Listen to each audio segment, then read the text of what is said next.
Hey guys! For today's episode, isang panibagong campsite na naman ang ating pupuntahan. Sa lugar na to, kahit saan ka tumingin, talaga namang solid yung mga tanawin. And this is the first time na makaka-experience tayo ng relaxing kawabat. So just sit back and enjoy. Ako na pong bahala sa lahat. Let's go!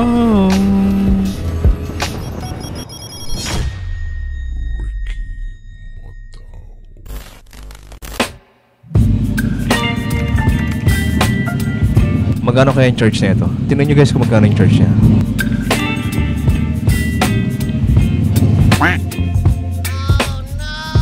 $255. Isang full tank na yun ng scooter natin guys. Diyos ko Lord. Big bike pa more. From Balintawak to Mexico, Pampanga. $255. Oh my god ay. You're giving me wind and rain. You're some kind of butterfly. Baby you.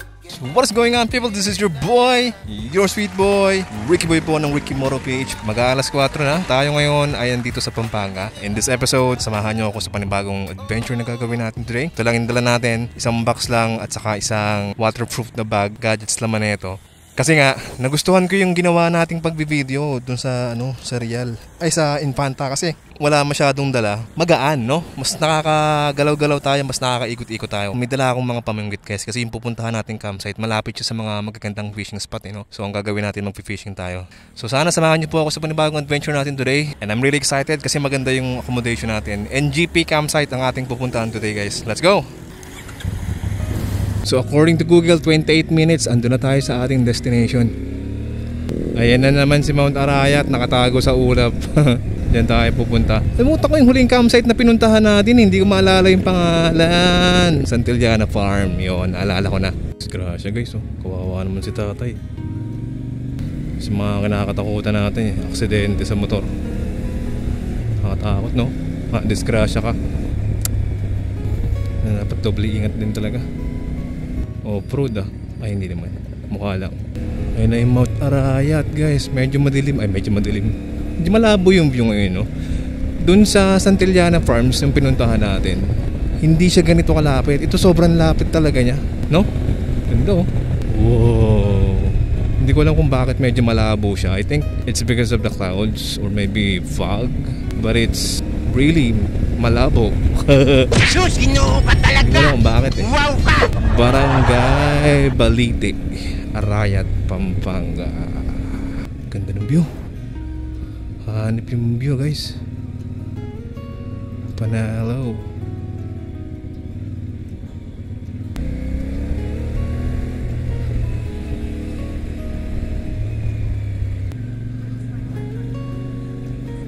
Ayan na. Swabe. Eto, daming tao yata ngayong araw Dito kayo hihinto guys. NGP Resort and Adventure. Diyan tayo magka-campsite ngayong araw. Matanda na kasi yung driver na itong puting Nissan Kahirap siya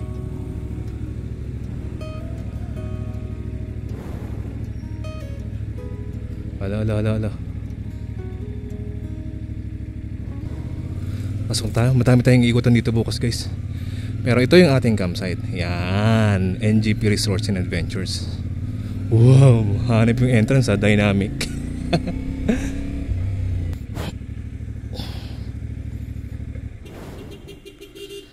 Baman tayo kasi tayo ay pupunta ng reception. Ito ang kanilang reception.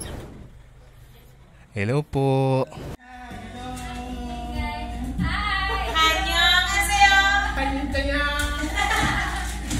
Sa camera. Makikita kayo sa vlog. Ayun, meron. Alain mo. Yung medyo may masisilungan na puno sana. Sige po. Kayo po magsisetup? Okay, sige. Salamat. Ha? Pang off-road.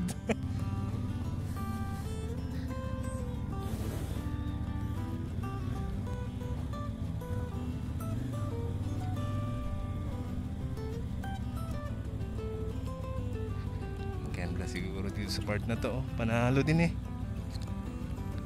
Time check mga kaibigan, mag-aalas 6 na po ng hapon and touchdown, nandito na tayo sa ating campsite. Ito ang NGP campsite, no? Okay, so pakita ko sa inyo. Ooh, 360 degree view. So wala tayong masyadong dalang gamit kasi marami tayong gagawin guys eh. Mag-fishing tayo, mag-iikot-ikot tayo. And kahit yung mga pagkain, hindi ako nagdala masyado kasi bibili na lang tayo sa daan. Kasi maraming pwedeng gawin dito guys. May parang tourist attraction sa bandang taas. I-explore natin yung bukas para maipakita ko sa inyo kung anong meron dito sa campsite na ano. Pagpasok ko dun sa gate, sa entrance kanina, kita ko parang 3 yata yung campsite na nadaanan ko. Hindi ko na malala pero explore natin yan bukas. We're gonna check. Eto, since hindi tayo nagdala ng tent, no, meron tayong nirentahan. Which is 449 something lang ito. 500, almost 500 pesos na siya. Pero sulit to guys kasi meron na siyang sariling unan na makapal. Meron na rin siyang mattress, no? And then libre na yung entrance mo. Actually, you have an option if you want to add like a breakfast meal, no? 150 pesos yung breakfast nila. So pakita ko sa inyo yung ating napakasimpleng accommodation, no? Bago tayo magligpit ng gamit natin. Yan. Pretty much almost the same size ng ginagamit natin dito. Mas malaki lang ng kaunti. Yan. So pakita ko sa inyo guys. Yan, 2 unan, 1 kumot at makapal na mattress. O, di ba? Kung magpupunta kayo rito, magka-camping kayo dito guys, mahina po ang signal ng Smart at ng Globe dito. Medyo pa wala siya. At alam nyo kung ano maganda rito guys, meron silang pakawa but isa rin to sa dahilan kung bakit dito ko piniling mag-check-in. Kung gusto niyo mag-avail nito, this is 250 pesos. Once again, we are here in NGP campsite, no? Na may pakawa bat. Subukan natin bukas yan. Here you go. Ganda rito guys. May hill, no? Camping beside the hill talaga siya technically.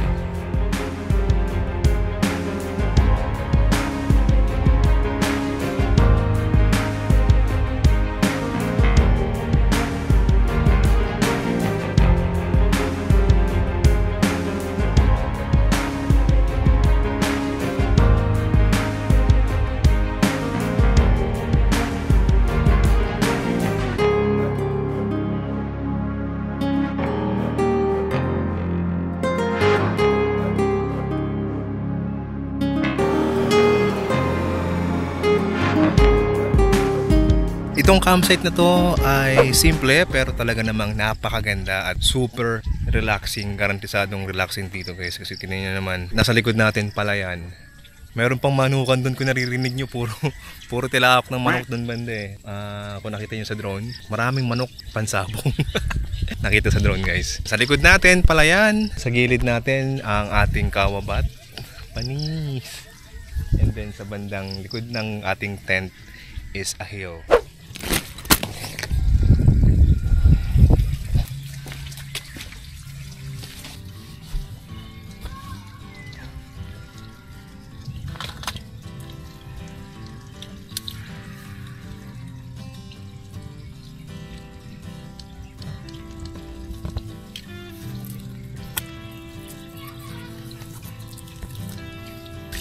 Habang naghihintay tayo ng kawabat natin, labas muna tayo, bili tayong pagkain natin kasi nagugutom na ako.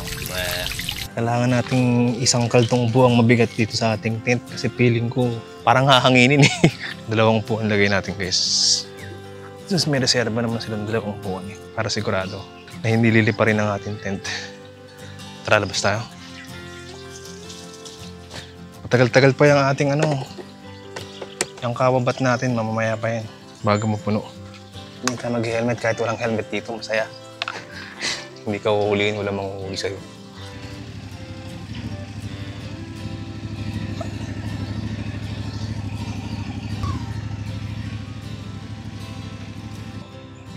May pa-ilaw pa sila eh.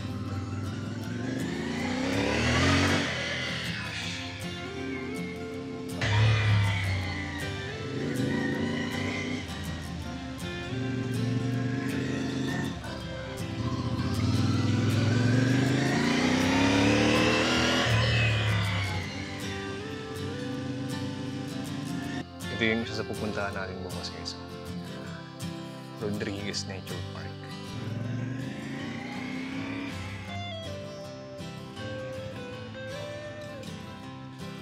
Parang nasa Manila lang. May rice yata dun sa may tindahan. Doon tayo bumili. boss? Dalawa po. Ito lang yung ulam natin guys. So, chicken. Saka java rice.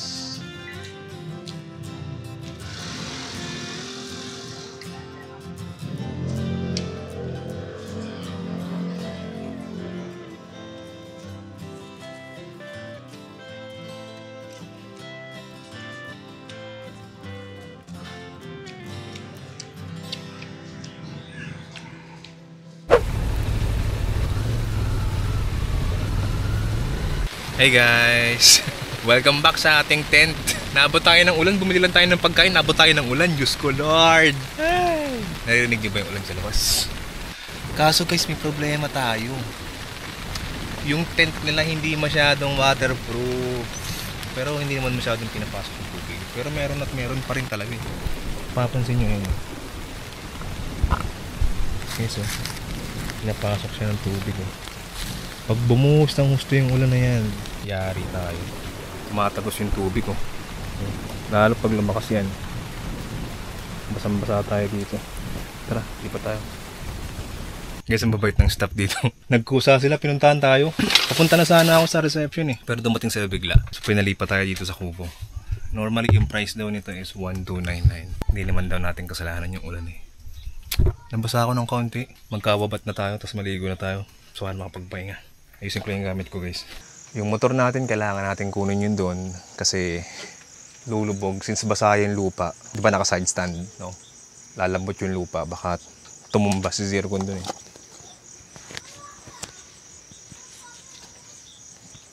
Tara, kunin natin siya. Buhos yung ulan. Tag-ulan na talaga guys eh. Okay, ibang adventure to. Yan yung tent natin guys oh. So hindi talaga niya kaya yung ano, yung malakas na ulan. Kunin natin yung ilaw natin kasi kailangan natin to. Tignan nyo, tumutulo-tulo sa loob yan. Basang-basa talaga yung tent natin. Hindi talaga kaya. So we have to transfer. Yan talagang buhay. Laging may labanan. Motor natin oh. Yung sinasabi ko sa inyo. Lulubog to kasi nababasa. Kailangan natin siyang ilipat.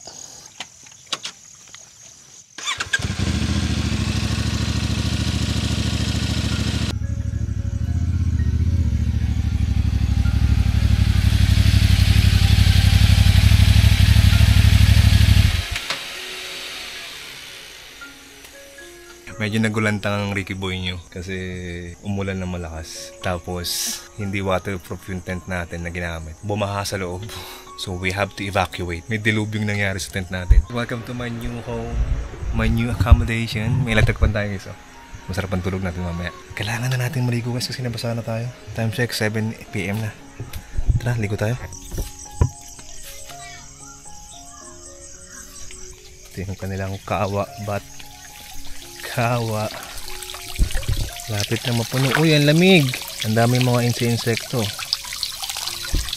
Kasi gabi. Pero ayos lang yan. Maligo tayo. Kailangan natin maligo. Tanggalin lang natin yung mga lumilipad-lipad.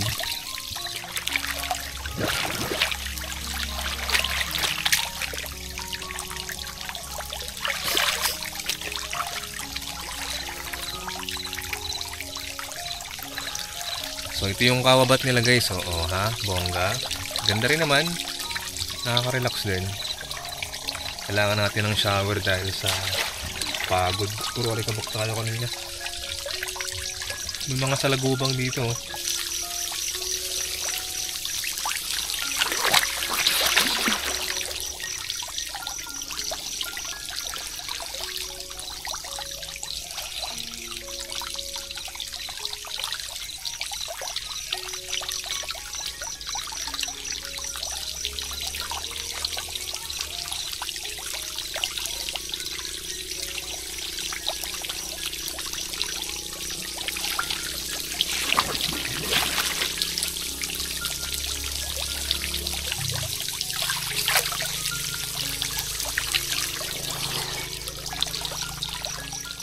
Sarap ng tulog natin na ito, no? Kasi maganda higaan natin. Siguro ganoon na lang muna, no? Dito muna natin tatapusin yung ating video. Tuloy natin bukas. Gising tayo na maaga. Maaga tayo makakatulog, makakapagpahinga tayo. ng madami. Kailangan natin ng power. Kasi marami tayong gagawin bukas. Akit tayo sa tourist attraction doon. Meron ako nakita yung tinuro ko sa inyo kanina. Doon tayo pupunta. Tapos maghahanap tayo ng mga fishing spot, no? Alright, patuyuin ko lang yung buko, hindi matutulog na tayo. Mag-aalas 8 na rin naman na. Alright, once again, this is your boy. See you guys tomorrow. Thank you sa panonood. Tuloy natin yung vlog bukas. Bye! Hey guys, good morning. Oh no! Time check, 7:30 ng umaga. And once again, we're still here in NGP Resorts and Adventures. Ang ganda ng umaga. Hindi na ako nakapag-timelapse video kasi tinanghali ako ng gising guys. Pasensya na. Sorry na, wala muna tayong timelapse sunrise ngayon. At saka wala rin namang sunrise. Hindi rin siya masyadong maganda. Kuya, good morning. Breakfast ka yan? Dapat ka na nga lang, tropa. Nelos eh. Bakit paka-ATV ka pa? Dumating yung breakfast natin. Dineliver ni Kuya. If I'm not mistaken, ang ulam natin yung in-order ko natin is tosilog, no? 150 pesos. Pakita ko nga sa inyo yung nabas guys, no? Ang ganda, no? Grabe. Oh, wow. Raining. Alright. So for today's game plan, kakain lang muna tayo ng almusal. Samahan nyo akong kumain ng breakfast natin. Hindi tayo nagluto-luto kasi nga like what I said yesterday. Hindi tayo masyado nagbawa ng mga dadalhin. I-share ko na rin sa inyo kung ba't ginagawa ko to. No? Yung medyo nagbabawas ako ng mga bit-bit. Nagtatanggal ako ng mga tent. Kung mapapansin nyo, dalawang camping na yung hindi tayo nagtitent. No? Hindi tayo masyado nagdadala ng madami. Last vlog natin sa Infanta, sa Lema Camp. Diba napansin nyo may wala akong daan tent. No? Pero doon actually may dala pa ako mga pangluto-luto eh. No? Pero this time, ito wala talaga akong dalang kahit na ano, na pang malakasan, like yung pang mano-manong camping. Wala akong dalang pangluto, wala akong dalang mga upuan. Ang dala ko lang talaga is laptop. Share ko sa inyo, may dala akong laptop kasi mag-work ako. May dala akong, ang dala ko lang is isang cooler, no? Cooler, ayun, no? Ang laman yan is mga fishing gear, no? Tapos, mga essentials, yung mga gadgets. Dala ko yung mga gadgets natin. Drone, cameras, dalawa, flashlight, payong, yan. Pero bottom line, in summary, konti lang talaga yung dala ko. So, why am I doing that? No? Ba't ginagawa ko yun? Share ko na rin sa inyo para alam nyo. Actually, nabanggit ko na to one time sa isa sa mga vlog natin. No? Kasi magdo-North Loop po tayo, guys. No? So, when you say North Loop, talagang iikotin natin yung Luzon. Dadaan tayo ng Ilocos, Isabela. Gusto ko rin dumaan ng Baguio. Paikot yan. Pati Dingalan. Gusto ko rin daanan. No? And hindi siya basta-bastang biyahe. Actually, nabanggit ko rin to nung nag-vlog tayo sa Real Quezon. Since mag-big bike tayo, kukunti na yung space natin. So, nagpa-practice ako, guys. Pinapractice ko yung walang masyadong dala. Kasi hindi tayo pwedeng basta-basta mag-camping-camping. Ang dami natin bit-bit. Eh, yung mga kalsata hindi natin sigurado. So, mas mabigat, mas risky yung galawan, no? Ang mangyayari is, itutur ko kayo. Less camping muna tayo, no? Kasi it's gonna be a touring ride, no? Less gamit tayo para mas safety. Kasi pag mas mabigat yung motor natin, mas medyo risky, especially hindi natin kabisado yung mga daanan, no? So, yun yung pinaghahandaan natin kung bakit paunti ng paunti yung bit-bit natin. Yung Marinduque ride natin, meron tayong Marinduque ride probably June or July, no? Probably July, second week ng July. Ay, hindi pala, September pala yun. Punta tayo ng Marinduque September. Itutur ko kayo sa hometown ko. Okay? Kain tayo ng breakfast. Gusto ko rin silipin yung Balite Dam kung pwedeng mag-fishing doon, no? Tingnan natin. But right now, kain muna tayong breakfast. Let's see ano magagawa natin mamaya.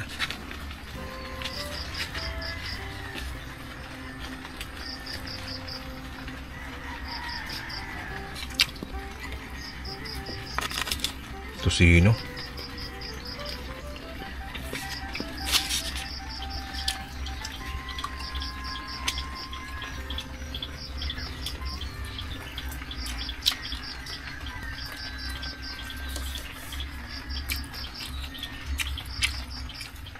Rodriguez Nature Park wala pangalan na ito. Kape Sinukuan. Taas ah. Morning exercise to. Ang taas niya. Oh, packet oh. Ayun nakalagay yun. Sign. 240 steps.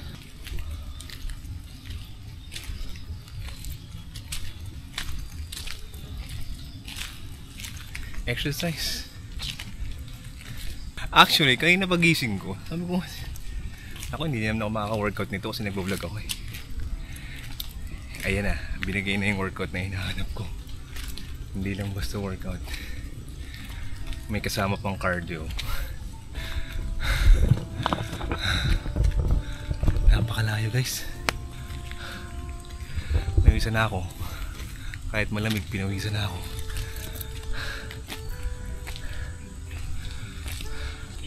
Oh guys, may fog ko. 100% fog to.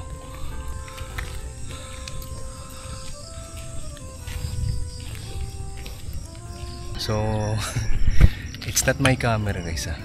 Talagang ma-fog siya. Overlooking view.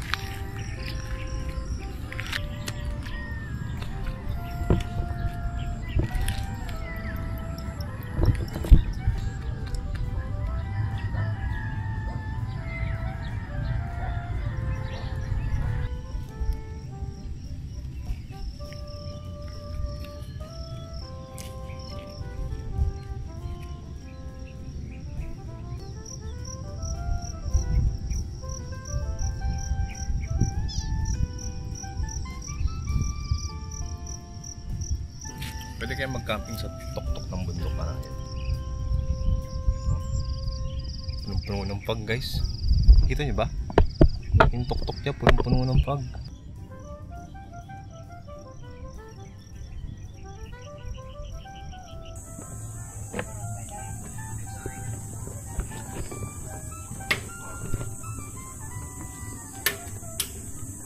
Meron silang forest sanctuary.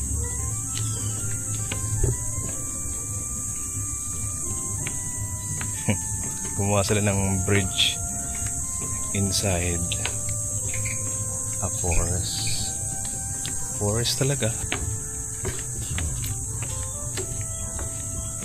Kailangan lang mini steps kasi madulas.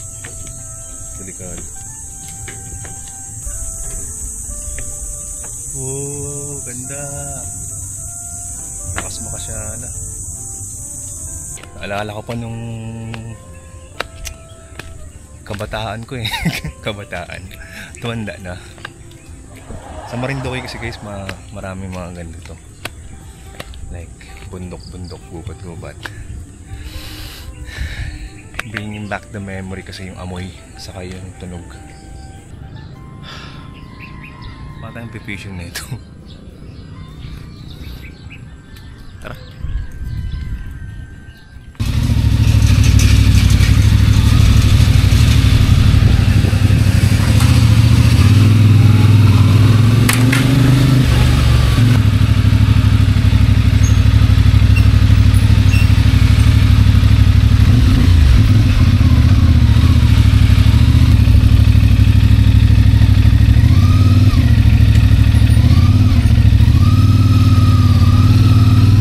Guys, pinuntahan natin yung Balete Dam kung saan dapat tayo mag-fishing. Walang tubig. Wala siyang tubig guys oh. Oh no. Iyak. May tubig guys oh. Alright, so I guess this is where I'm gonna have to end the video. Maraming salamat po sa inyong pagsubaybay dito sa isang episode na hindi masyadong camping. Nadilubyo tayo sa tent na yan kagabi. Hindi naman natin naasahang ulo ng ganong kalakas. But thank goodness kasi the staff silang lahat, no? Mababait sila at maasikaso, no? Very worrying sila sa akin kagabi. Gulat ako, may nasabi, Kuya, sir. Nababasa na ba kayo yarn? So once again, we are here in NGP campsite slash Sinukuan campsite. But yes, to summarize everything today, thumbs up pa rin naman ako sa campsite na to. Napakaganda ng vibe, napakalawak ng camping ground nila, no? Kita nyo naman, ang laki, no? Siguro kaya nitong accommodate kahit mga 30 or even 40 na campers, no? Napakatahimik ng vibe, no?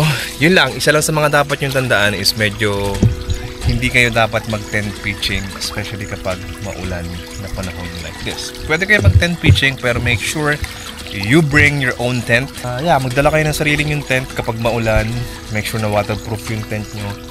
Kasi pag hindi yan waterproof, iyari. Better if you have your own canopy. Maraming salamat po sa inyong panonood at pagbisita sa ating YouTube channel. No? Once again, this is your boy, your sweet boy, Ricky Boy po ng Wikimoro PH. Happy birthday, people. Ciao. Ay, wait. Oh no! Huling ikot pala.